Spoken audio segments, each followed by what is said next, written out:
आया मुंतज़िर जिसके थे दिन रात, मुअम्मा खुल गया रोशन हुई बात।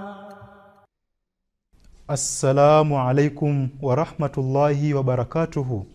Ndugu mtazamaji wa MTA Africa, katika studio yetu hii ya Kenya upo nami mtangazaji wako Abdul Basit Ali, na leo hii tuko katika mada ile ile ya maisha matakatifu ya Masihi aliyeahidiwa, amani ya Allah iwe juu yake. Bila shaka katika mada zilizopita tuliweza kugusia masuala ya ishara moja kuu ya ujaji wa Masihi aliyeahidiwa, ambayo ni hii ya Yesu Kristo kushuka katika mnara mweupe kule mashariki ya Damascus. Na vile vile pia ndugu mtazamaji, ni kwamba tuliweza kupata elimu ya Masihi aliyeahidiwa alayhi salam juu ya masuala ya kwamba Waahmadia wasiweze kusali nyuma ya ambao si Waahmadia, ambao hawajamkubali Masihi aliyeahidiwa, amani ya Allah iwe juu yake. Lakini pia ni kuarifu kwamba katika kipindi kilichopita tuliweza pia kujifunza masuala ya kuhusiana na review of religions, ambapo Masihi aliyeahidiwa alitunga jarida kubwa tu ambalo limehusiana na mahubiri ambayo yalikuwa yafike kule maeneo ya Uingereza, lakini pia na maeneo ya Marekani. Na leo hii basi ni kuambia kwamba tupo na mada moja moto moto, ambayo mada hii hasa ndio ni kitovu cha mada nzima hii ya maisha matakatifu ya Masihi aliyeahidiwa, ambayo si nyingine bali ni, je, huyu Masihi aliyeahidiwa ni kweli ni nabii wa Mwenyezi Mungu? Je, kuna Qur'an, je, kuna hadithi ambazo zinaeleza kwamba huyu ni mkweli, ambazo zinahoja kwamba huyu ni nabii wa kweli? Basi moja kwa moja ungana nami katika studio hapa nikiwa na wageni wetu maarufu ambao pia ni wakufunzi wa jumuiya ya Waislamu Ahmadiyya. Upande wangu wa kulia niko na mwalimu wetu ambaye ni Abdalla Haji Wanyasi. Mwalimu Sahib, karibu katika kipindi cha leo. Asante sana ndugu mtangazaji. Lakini pia upande wangu wa kushoto nipo naye mwalimu wetu Muhammad Musa Oponyo. Mwalimu Sahib, karibu pia katika mada yetu motomoto. Asante sana bwana mtangazaji. Naam, basi ningependa mwalimu Sahib kuelewa mimi lakini pia na watazamaji kwamba haya madai ambayo aliyazungumzia Masihi aliyeahidiwa ya kuhusiana na unabii kwenye kile kitabu cha kuondoa kosa moja, aliyafafanua vipi yeye kama Masihi aliyeahidiwa, amani ya Allah iwe juu yake? Asante sana ndugu mtangazaji. Swala hili ni la muhimu, na vile ulivyotangulia kusema kwamba kitabu chenyewe kinaitwa ya kwamba kuondoa kosa moja. Kuondoa kosa moja. Kwa hivyo Masihi Maud alayhisalam, kwa vile mazingira vile vile aliyolelewa nayo, vile vile ilikuwa ni mazingira ya Kiislamu ambao walikuwa wana itikadi fulani ya kwamba inakubalika kwamba Mtume mtukufu Muhammad sallallahu alaihi wasallam ni nabii wa mwisho na baada yake hakuna nabii. Kwa hivyo wakati wote wa mwanzo alipokuwa anafunuliwa ufunuo mbalimbali, Sayyidina Ahmad alayhisalam alidai kwamba yeye ni muhadath ambaye anapokea ufunuo, lakini yeye si nabii wa Mwenyezi Mungu. Kwa hivyo katika harakati hizo hata wanajamaat awama wafuasi wake wengi walielewa ya kwamba huyu ni muhadath lakini sio nabii. Na hili kosa lilikuwa kwamba katika istilahi ya Islamu maana ya nabii na mtume ni hii kwamba hao wanaleta sheria kamili au wanatangua baadhi ya amri za sheria ya zamani, au hawaitwi umati wa nabii wa zamani, na huwa na uhusiano na Mwenyezi Mungu moja kwa moja bila kufaidika na nabii yeyote ama nabii aliyetangulia. Kwa hivyo alikuwa na itikadi hii ya kwamba ili uwe nabii, ili uwe rasul, unakuwa unajitegemea moja kwa moja. Lakini baada ya muda, baada ya kufahamishwa na Mwenyezi Mungu, akajulishwa ya kwamba kunao manabii wa aina hii ambao wanakuwa nabii wa kufata nabii aliyewatangulia. Pengine tu kwa kutaja jambo hili ya kwamba manabii kama wale ambao walikuwepo wakati wa Nabii Musa alayhisalam, kama Musa alikuwepo, lakini alikuwa na vile vile na Nabii Harun alayhisalam aliyekuwa na sheria. Alikuwa Nabii Musa alayhisalam na Nabii Harun alikuwa hana sheria. Jambo hili lilisababisha vile vile kidogo wale ambao walikuwa wanaelewa hii istilahi ya kwanza hii wakati walipochagua khalifa wa pili mwaka 1000 914 walianza kidogo, wachache ambao walikuwa na itikadi hii walianza kuihtilifiana, ukiona kwamba Masihi Maud alayhi salam hakudai unabii, lakini baadaye kwa hakika yeye alikuwa ameeleza kwamba yeye ni nabii wa Mwenyezi Mungu, na hili likawa ni jambo ambalo ameona kwamba alilieleza vile vile kwa kitabu maalum hicho ulichotaja, kuondoa kosa moja ya kwamba wafahamu ya kwamba yeye ni nabii wa Mwenyezi Mungu ambaye yuko chini ya nabii aliyemtangulia. Kwa hivyo ni wazi kabisa kwamba Masihi aliahidiwa kosa hilo moja aliweza kuliondoa kabisa, kwamba watu watambue kwamba yule akiwa ni muhaddath anapata ufunuo wa kweli ambao unatekelezeka kutoka Mwenyezi Mungu, na ni mara kadha wa kadha vile vile. Lakini pia vile vile anayepata ufunuo bila shaka ni nabii, annaba, lakini pia anakuwa rasulu, sababu anafanya nini? Anakuja kufikisha kwa wale wanadamu wahusika. Ndipo akawaambia hawa kwamba mara ya kwanza tulikuwa na itikadi hii kuhusiana na masuala ya tafsiri ya unabii, lakini kwa sasa hivi pia Mungu amenifafanulia kwamba unabii hasa tafsiri yake ni hii, kwamba hata anaweza kuwa nabii chini ya nini? Chini ya sheria ya nabii wa kabla. Si ndio namna hiyo bwana? Basi tuweze kufahamu kwamba bila shaka Masihi aliahidiwa aliweza kufafanua vyema hili swala la mjadala wa kuhusiana na unabii hasa ni nini. Na Mwalimu Saib, tukija kwako, tunapata kufahamu kwamba hii itikadi imekuwa ikiendelea kwamba nabii ni yule ambaye ana sheria na ana umati na kadhalika, lakini ambaye hana sheria na hana umati, huyo si nabii. Je, swala hili Masihi aliahidiwa aliweza kulifafanua vipi? Asante sana bwana mtangazaji. Namna alivyoanza kueleza Mwalimu Saib katika kile kitabu kuondoa kosa moja, Sayyidina Ahmad alayhi salatu wasalam aliweka wazi kwamba pale aliposema kwamba yeye si mtume au nabii alimaanisha kitu gani. Ni kwamba hakuleta sheria wala hakuja kinyume cha bwana mtume sallallahu alaihi wasallam. Kwa hivyo aliposema kwamba yeye si mtume na wala si nabii, alikuwa na maana hiyo, na amekuja tu chini ya bwana mtume sallallahu alaihi wasallam, na kila alilopata kiroho akawa amepata kupitia kwa bwana mtume sallallahu alaihi wasallam, ndio akapata kile cheo cha uhadath. Lakini baada ya kufafanuliwa na Mwenyezi Mungu sasa mwenyewe kwamba hiki kiwango ambacho unapata ufunuo, wingi wa ufunuo unaopata sasa wewe ni mtume, basi alipohakikishiwa na Mwenyezi Mungu sasa ndio akatangaza kwamba yeye ni mtume.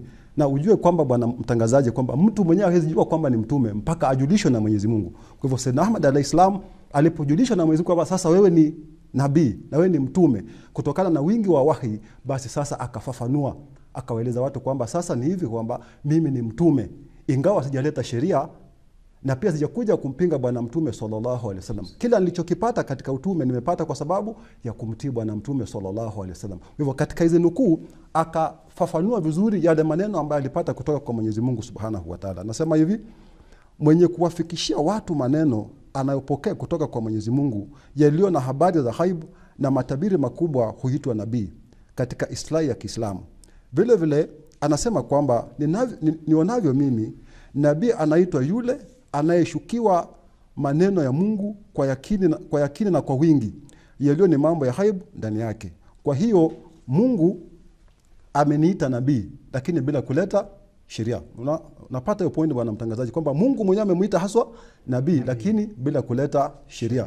Anaendelea kusema kwamba maongezi hayo yanapofikia daraja ya ukamilifu katika ubora na wingi, na kusiwe na kitu kingine kinachochanganyika ndani yake, wala yasiwe na upungufu wowote, na yawe na mambo ya ghaib waziwazi, basi hayo kwa maneno mengine yaitwa unabii, na juu yake manabii wote wameafikiana. Yani manabii wote wanafikiana kwamba kiwango cha mtu kuitwa nabii ni lazima apate ufunuo au wahi kwa wingi, na kusiwe na mchanganyiko wa mambo mengine pale, uwe ni wahi kutoka kwa Mwenyezi Mungu lakini kwa wingi. Sayyid Ahmad anaendelea kusema kwamba haikuzingatiwa maana ya kweli ya nabii. Maana ya nabii ni mpokeaji wa habari kutoka kwa Mungu kwa njia ya wahi na mwenye kujaliwa maongezi na Mungu.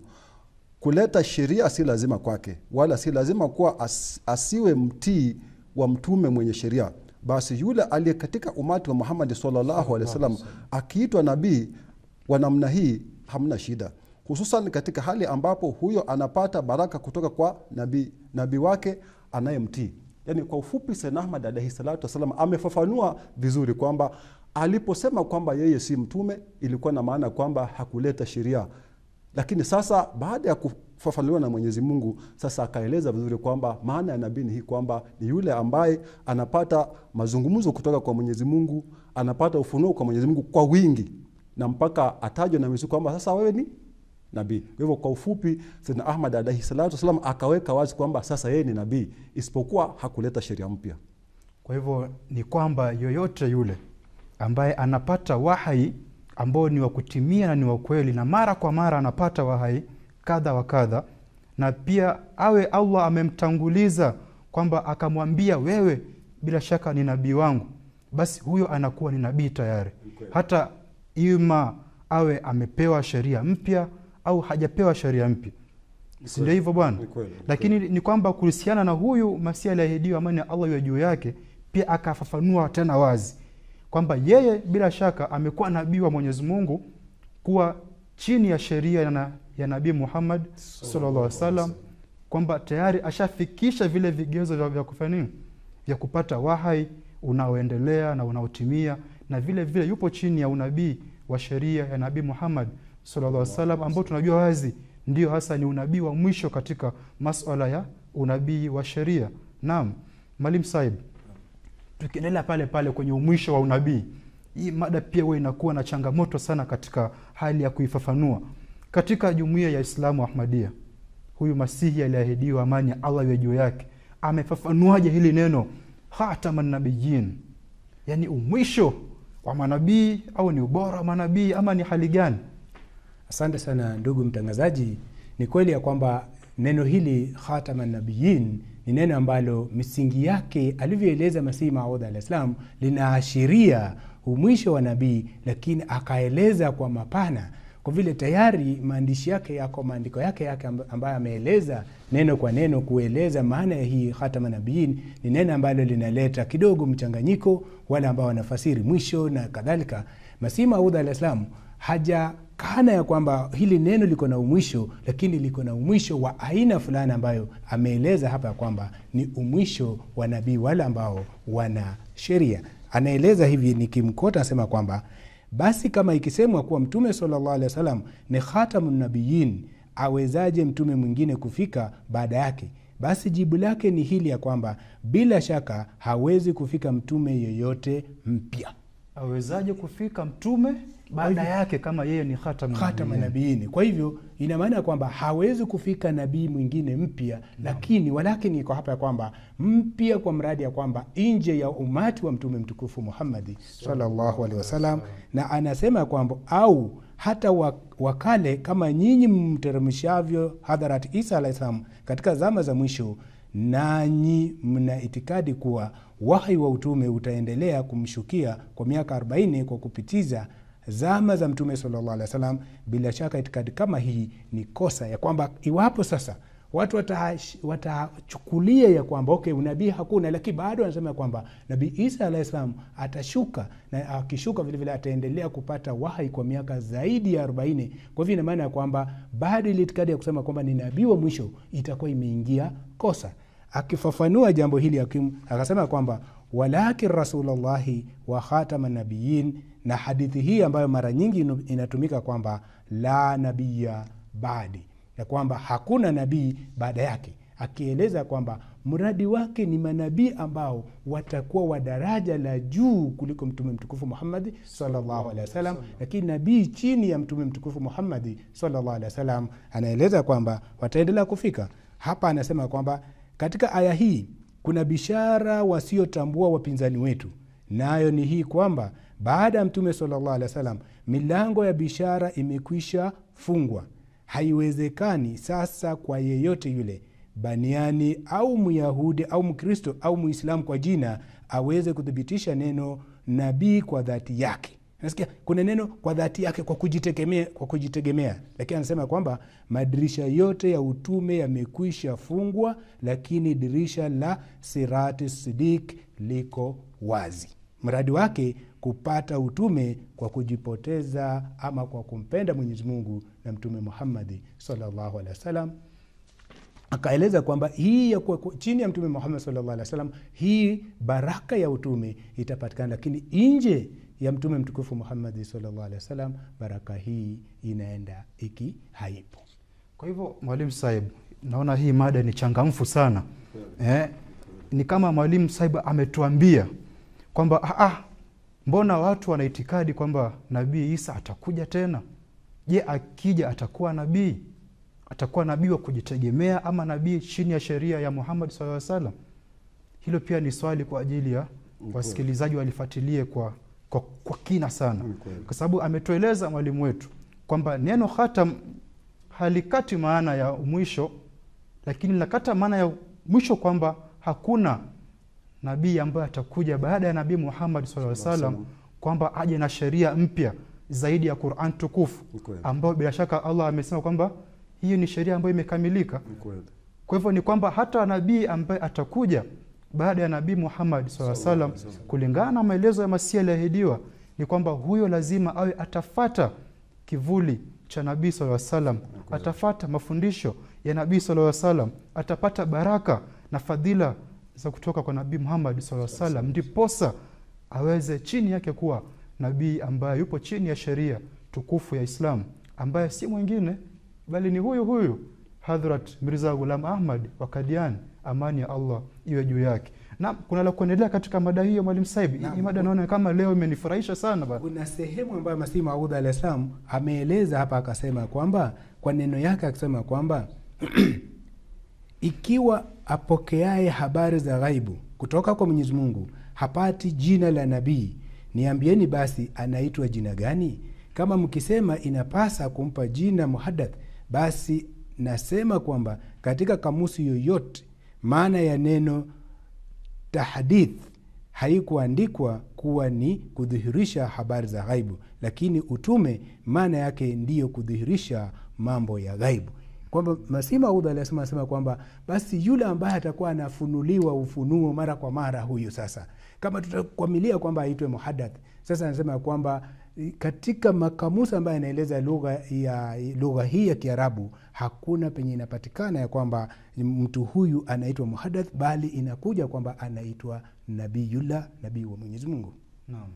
Kwa hivyo yoyote yule ambaye anapokea ufunuo kufuatilia kila mara na ufunuo wa kweli, hapaswi kuitwa muhaddath, bali aitwe nabii wa Mwenyezi Mungu. Lakini sharti kwamba pia Mungu mwenyewe ameshampatia huu ufunuo kwamba wewe ni nabii wangu. Ndio. Naam. Ni lazima ya kwamba baada ya kupata ujumbe alivyosema mwalimu mwenzangu hapa, ya kwamba ni lazima au amepata ufunuo mara kwa mara, na vile vile Mwenyezi Mungu amemdhihirishia kwamba yeye ni nabii. Hata hivyo tusisahau ya kwamba tunazungumzia nabii ambao wanakuwa chini ya nabii mwingine, ambao Sayyidina Ahmad alisema kwamba mlango huu bado uko wazi, lakini sio nabii ambaye anafika kwa kujitegemea. Pengine kwa mfano afike nabii ambaye atavunja Qur'ani, atavunja kibla ya Mtume mtukufu Muhammad sallallahu alaihi wasallam. Nabii wa aina hii hayupo mpaka siku ya Kiyama. Na kulingana na nilivyoanza mwanzo, nimeambia watazamaji kwamba kutafafanuliwa aya kadha wa kadha za Qur'an tukufu, hadithi kadha wa kadha ambazo pia zitadhihirisha ukweli wa nabii huyu Masihi aliyeahidiwa. Je, kuna aya yote ya Qur'an tukufu ambayo imefafanua kweli huyu bwana ni nabii kwa misingi kwamba anapata ufunuo wa Mwenyezi Mungu? Naam, kuna sura Al-Jin ambayo Mwenyezi Mungu anasema ya kwamba sura Al-Jin aya ni 27, aya 27 hadi 28. Mwenyezi Mungu anasema la yudhiru ala ghaibihi ahadan illa man irtada min rasulin. Naam. Ya kwamba Mwenyezi Mungu hafunulii habari za ghaibu isipokuwa ni nabii. Sasa hizi habari ambazo Masihi Maud alayhi salam alikuwa anapata za ghaibu, anazungumzia mambo ya habari ya tauni, anatoa habari ya wakina al-Ikhram. Hizi zilikuwa habari ya ghaibu ambazo zilikuwa haziwezi fika kwa mtu yoyote isipokuwa ni nabii. Habari za Nabii Isa kwamba huyu alifariki na huku tunajua kwamba amepaa huko juu. Naam. Kwa hivyo hizi habari, hizi aya inasema kwamba Mwenyezi Mungu hapeani habari ya ghaibu isipokuwa kwa manabii wa Mwenyezi Mungu. Kwa hivyo ni miongoni mwa aya ambazo zinadhihirisha kwamba anayepata elimu ya ghaibu vile vile anakuwa na nafasi ya kuitwa nabii wa Mwenyezi Mungu. Naam, hata katika maelezo yako Mwalimu Saib nimepata kukumbuka kwamba katika miaka hiyo ya nyuma, miongoni mwa masufi waliokuwepo katika dunia hii wa Kiislamu, kunaye huyu alikuwa anajiita Muhyiddin Ibn Arabi. Huyu bwana pia katika maelezo yake alifafanua hili ya kwamba katika dunia huu unabii utaendelea, lakini unabii ambao utaendelea ni huu unabii ambao si wa sheria. Ile unabii ambao ni wa sheria umefanya nini? Umekatika katika muda wa Nabii Muhammad sallallahu alaihi wasallam. Hiki kipande kinapatikana kwenye maandiko yake ya kile kitabu ambacho ni maarufu pia, Futuhati Makiyya. Ameeleza pale vizuri sana kwamba kuna unabii wa aina hizi mbili, unabii wa sheria, lakini pia kuna unabii ambao si wa sheria, Mwalimu Saib, kulingana na maelezo ya huyu sufi. Sasa tunajua wazi kwamba sio tu Masihi aliyeahidiwa ameganda kwamba kutaka fursa kwamba apachikwe unabii, la hasha, lakini hata wasomi wa dini waliokuwa nyuma huko kabla yake walijua haya mambo, kwamba unabii huwa sheria upo na unabii usio wa sheria vile vile upo, lakini vile vile itafika muda unabii wa sheria utafanya nini? Utaisha, ambao ni chini ya Nabii Muhammad sallallahu alaihi wasallam, na unabii huu ambao si wa sheria utaendelea mpaka mwisho wa dunia hii. Ndio hapa pia tunampata huyu Masihi aliyeahidiwa, amani ya Allah juu yake, kuwa nani? Nabii wa Mwenyezi Mungu vile vile. Na kuna jambo la kuongezea katika masuala haya ya Khatamun Nabiyyin, Mwalimu Saib? Kwa hakika katika jambo hili la Khatamun Nabiyyin, Masihi Maud alayhi salam ameyaeleza na akayaeleza kwa urefu, na katika sehemu moja vile vile ametaja akasema hivi ya kwamba na baada ya mtume wetu sallallahu alaihi wasallam mpaka siku ya kiyama hakuna nabii yeyote yule atakayeshukiwa na sheria mpya. Ya kwamba akasema kwamba hii neno Khatamun Nabiyyin kwa maana ya nabii wa kuwa na nabii wa mwisho ni ya kwamba hakuna nabii yoyote ambaye atafika na sheria mpya ya kuanzisha kundi lingine ama umati mwingine kando na umati wa mtume Muhammad sallallahu alaihi wasallam, ambao bila shaka pia imeendana hasa na hiyo kauli niliyoitaja ya huyu sufi mcha Mungu ambaye ndio huyo Muhyiddin Ibn Arabi, Mungu awe radhi na yeye. Na Mwalimu Sahib, baada ya kusikia habari hii ya Masihi aliyeahidiwa kuwa ni nabii wa Allah chini ya Nabii sallallahu alaihi wasallam, tumeona pia aliendelea kuandika vitabu kadha wa kadha. Je, katika mwaka huu 1902 aliandika vitabu gani pale? Asante sana bwana mtangazaji. Ibainike kwamba baadhi ya vitabu hivi Sayyidna Ahmad alayhi salatu wasalam alivianza labda mwaka mmoja kabla na akachapisha mwaka uliofuata kwa sababu ya shughuli nyingi. Kwa hivyo katika mwaka huu alichapisha kitabu ya Nusulul Masih. Kitabu hiki Sayyidna Ahmad alayhi salam alikiandika kama jibu la kitabu cha bwana mmoja, lakini kikacheleweshwa kuchapishwa kwa sababu ya changamoto mbalimbali na kikuja kuchapishwa baada ya yeye kufariki. Pia vile vile Sayyidna Ahmad alayhi salam alichapisha kitabu ile Hutuba Ilhamia, hutuba ambayo alizungumza pale katika Eid al-Adha, ambayo ilikuwa ni ufunuo kutoka kwa Mwenyezi Mungu Subhanahu wa Ta'ala, mambo ambayo tayari alizungumza ni kama yalishaandikwa tayari, lakini alikuwa anazungumza moja kwa moja wakati ule kama ufunuo kutoka kwa Mwenyezi Mungu Subhanahu wa Ta'ala.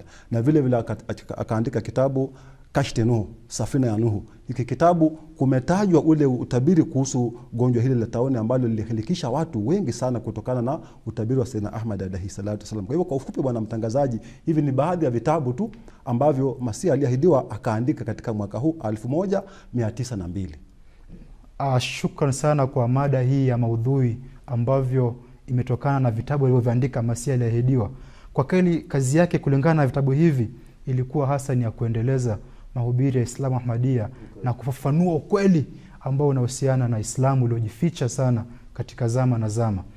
Na tukirudi katika mada yetu, mwalimu wetu mpendwa, tunapata kuona kwamba Masihi aliyeahidiwa kwa kweli alikuwa nabii wa Allah ambaye aliweza kuvipatia kipaumbele Qur'an tukufu, kupatia kipaumbele pia hadithi za Nabii Muhammad sallallahu alaihi wasallam. Yaani kwa ujumla mambo yote ambayo yanahusiana na ufunuo alikuwa anapatia kipaumbele. Basi nikigusia hii habari ya mjadala baina ya Batalwi na Chakarlawi, napata kwamba hawa ni watu wawili. Muhammad Hussein wa Batala alikuwa amekita kwenye masuala ya hadithi, ahlul hadith alikuwa akiitwa hivyo, Lakini pia kuna huyu bwana mwingine Chakarlawi alikuwa amekita sana kwenye masuala ya Qur'an, ahlul Qur'an. Sasa hawa mabwana wawili walikuwa wanafanya kwamba Qur'an ndiyo ionekane ni ya juu zaidi na hadithi hazina chochote. Hayo ni maoni ya Chakarlawi. Lakini maoni haya ya Batalu ilikuwa ni kwamba hata hadithi ameipaisha juu zaidi ya Qur'an tukufu, na udhubillahi min dhalik. Sasa lakini Masihi tunavyojua kwamba yeye alikuwa nabii wa Allah, alikuja pia kwa ajili ya hali ya kuweka usawa baina ya mafundisho ya haki ya Mwenyezi Mungu, na akatoa maoni haya kwamba bila shaka Qur'an tukufu kwamba ndiyo chanzo na chimbuko la wahi wa Mwenyezi Mungu, basi lazima ipewe kipaumbele vile vile. Lakini hadithi vile vile pia ni mafundisho matakatifu yanayotokana na kauli za Nabii Muhammad sallallahu alaihi wasallam. Basi bila shaka zile hadithi ambazo haziendani kinyume na amri ama na mafundisho ya Qur'ani yoyote yale, hizo ndizo ambazo ni hadithi sahihi. Lakini zile hadithi ambazo zimetengana kabisa na mafundisho ya Qur'an tukufu, hata kama zimetokana na usahihi wa aina gani, zimetokana na wapokezi wengi kiasi gani, bado hadithi zile mbele ya Qur'an tukufu itakuwa ni batil vile vile. Kwa hivyo haya ndiyo yalikuwa ni maoni ya Masihi aliyoahidiwa kulingana na mjadala huo baina ya Batalwi na Chakarlawi. Na katika hali hiyo pia ningependa kuchukua fursa hii kuwashukuru sana katika kwamba mmekaribia kipindi hiki, lakini pia kilikuwa cha moto leo kama tulivyotangulia kusema kwamba mada ilikuwa ni za kufunza wanajumuiya hasa ukweli wa nabii huyu Masihi aliyeahidiwa kwamba hasa ni nabii wa Mwenyezi Mungu. Naam, kwa ndugu watazamaji, niseme kwamba siku ya leo ilikuwa ni siku ya mafundisho ambayo ni ya muhimu sana kwa wanajumuiya kutambua Masihi kwamba ni nabii wa Allah, na vile vile ningependa kuwashukuru sana kwa jinsi ambavyo mumesikiliza kipindi hiki kwa umakinifu. Mwenyezi Mungu aweze kuwatangulia. Basi paka hapo nitasema assalamu alaikum wa rahmatullahi wa barakatuh. Qadian से चली एक जिंदा हवा, खिल गए सारे आलम में गुल खुशनुमा, रफ्ता रफ्ता जमाने पे छा जाएगा, रोशनी का सफर कादिया से चला, कादिया से चली एक जिंदा हवा, खिल गए सारे आलम में गुल खुशनुमा, रफ्ता रफ्ता जमाने पे छा जाएगा, रोशनी का सफर कादिया से चला।